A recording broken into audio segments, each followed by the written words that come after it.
Un krach boursier est imminent. Il sera bien plus puissant que celui de 1929 et il va anéantir une génération entière en entraînant l'effondrement du système financier mondial. Tous les jours, vous pouvez lire ou entendre dans les médias ce genre de prédictions, car il est bien plus facile de vendre de la peur que des bonnes nouvelles. Et vous savez quoi? Les gens qui prédisent des krachs boursiers ont raison. Et oui, sur les marchés financiers, il y a une certitude. On ne sait pas quand va arriver la prochaine crise, mais il est certain qu'une prochaine crise va arriver. Dans cette vidéo, je ne vais pas vous faire de prédiction sur le prochain krach boursier ni son intensité, car en réalité, personne ne peut le savoir. En revanche, on peut se préparer à cette éventualité. Alors, se préparer à cette éventualité, cela ne veut pas dire retirer tout son argent des marchés financiers. Parce que, comme l'a dit Peter Lynch, qui est un investisseur de légende américain, davantage d'argent a été perdu en bourse en essayant d'éviter les corrections que pendant les corrections elles-mêmes. De 1928 à aujourd'hui, il y a eu 21 baisses de plus de 20% sur le S&P 500, qui est l'indice de référence pour suivre le marché américain. Cela fait en moyenne une baisse de plus de 20% tous les 5 ans. Donc vous devez être prêt à subir une baisse importante à n'importe quel moment. Par exemple, fin 2018, on avait une baisse de 20%. En 2020, on a connu une baisse de 30%. Et en 2022, la baisse a été de moins 20% sur l'ensemble de l'année.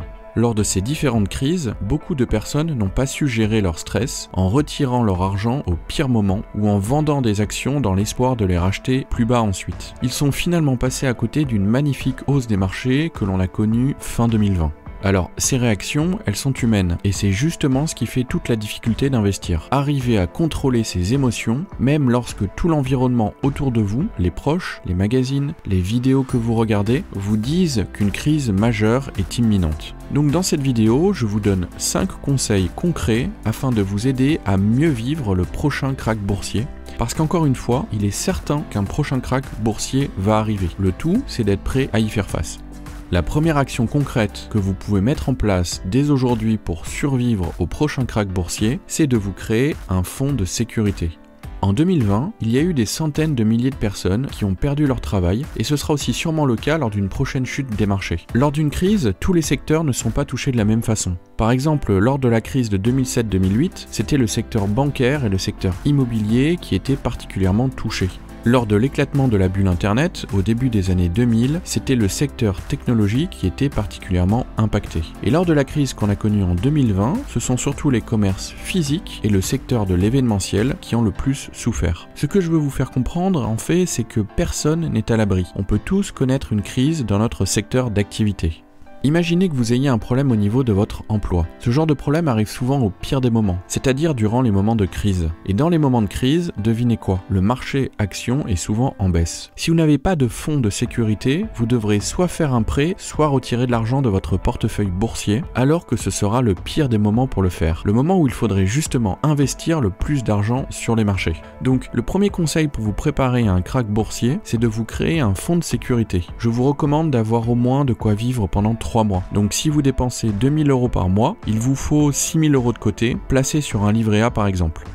Le deuxième conseil à appliquer pour être prêt lors du prochain krach boursier, c'est de diversifier vos investissements. Et c'est pour cela qu'à titre personnel, j'investis en bourse via des ETF qui sont par nature très diversifiés. Un des ETF les plus connus, le MSCI World, est très diversifié, que ce soit géographiquement, en investissant dans plus de 23 pays développés, et au niveau sectoriel, en investissant dans de nombreux domaines d'activité, ce qui en fait un investissement particulièrement diversifié. Si vous êtes intéressé par l'investissement en ETF, vous pouvez cliquer sur le lien qui apparaît actuellement afin d'avoir accès à une vidéo qui vous expose les meilleurs ETF éligibles au PEA. Mais se construire un portefeuille boursier diversifié, géographiquement et sectoriellement, cela ne suffit pas. Il est également intéressant d'investir sur d'autres placements qui ne sont pas forcément corrélés avec le marché action. Donc en cas de forte baisse, il peut être avantageux de posséder d'autres actifs, par exemple de l'immobilier avec des SCPI, des sociétés civiles de placement immobilier, que l'on appelle également la pierre papier, qui sont des investissements beaucoup moins volatiles que la bourse.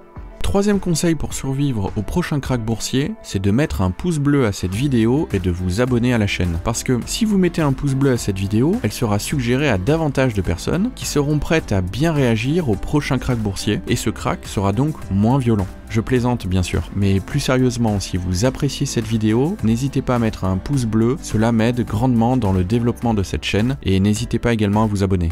Donc le troisième vrai conseil pour survivre au prochain crack boursier, c'est d'adopter la stratégie Value Averaging. Il y a beaucoup de personnes qui connaissent la stratégie DCA, Dollar Cost Averaging. Cette stratégie DCA, elle est plutôt simple, c'est investir le même montant chaque mois, quelles que soient les conditions du marché. L'idée derrière cette stratégie, c'est que comme les marchés boursiers sont haussiers sur le long terme, en investissant la même somme chaque mois, vous allez obtenir une performance similaire à celle qu'offre le marché. En adoptant une stratégie en DCA, vous vous simplifiez la vie. Il suffit simplement d'investir tous les mois la même somme sur un ETF par exemple. Personnellement, c'est la stratégie que j'utilise, mais à laquelle vous pouvez ajouter une petite nuance. La petite nuance, c'est que vous investissez un montant plus important lorsque le marché connaît une baisse, et à l'inverse, vous investissez un montant moins important lorsque le marché connaît une hausse. C'est ce que l'on appelle la stratégie Value Averaging. L'idée, c'est de se baser sur la stratégie Dollar Cost Averaging, mais d'ajouter un poil de flexibilité dans le montant que vous allez investir chaque mois afin de profiter des baisses sur les marchés. Donc, le troisième conseil, c'est d'investir quelles que soient les conditions des marchés boursiers. Quatrième conseil pour survivre au prochain crack boursier, c'est de diversifier vos sources de revenus. Qui aurait pu imaginer en 2019 que nous subirions en 2020 un confinement, des couvre-feux, des masques obligatoires et j'en passe. Imaginez l'angoisse des restaurateurs et des commerçants de proximité lors de cette période. Plus récemment, imaginez une personne qui aurait placé toutes ses économies dans les crypto-monnaies via la plateforme FTX qui a fait faillite dernièrement. Donc diversifier vos sources de revenus, c'est une assurance contre l'incertitude et le meilleur moyen de ne pas être trop impacté par une crise. Aujourd'hui, vous pouvez par exemple essayer de développer une activité que vous pouvez faire depuis chez vous sans avoir besoin d'un investissement en capital important. Pour ceux qui ont des compétences particulières, vous avez par exemple des plateformes réservées aux freelances qui proposent leurs services contre rémunération. À titre personnel, à une époque, je m'amusais à faire les vides-greniers pour ensuite revendre sur eBay ou Le Bon Coin mes trouvailles en réalisant une plus-value. C'est une idée comme une autre, mais libre à vous de trouver la meilleure façon de diversifier vos revenus en fonction de vos contraintes et vos compétences. Le cinquième conseil pour survivre au prochain crack boursier, c'est de réduire sa dette. Alors attention, je devrais plutôt préciser qu'il faut réduire votre mauvaise dette. La mauvaise dette, c'est la dette qui n'est pas en face d'un actif. Si vous avez fait un prêt pour effectuer un investissement immobilier, ce n'est pas un problème, car c'est un bon investissement. Mais si vous avez un crédit à la consommation, par exemple pour acheter une voiture neuve à 30 000 €, là c'est beaucoup plus problématique, car la voiture, elle ne vous rapporte rien chaque mois, à part bien sûr la possibilité de vous déplacer. Mais vous auriez pu avoir ce même service avec une voiture beaucoup moins chère. Donc la première règle, c'est d'éviter de faire un prêt pour rembourser un passif, c'est-à-dire un élément de votre patrimoine qui perd de la valeur avec le temps. Donc si vous avez fait cette erreur, l'objectif c'est d'essayer de rembourser son crédit à la consommation le plus rapidement possible. Parce qu'en plus de vous créer un vrai poids en période de crise, cela vous bloque dans d'autres projets. Par exemple, un projet d'investissement immobilier sera beaucoup plus difficile à réaliser avec un crédit à la consommation sur le dos.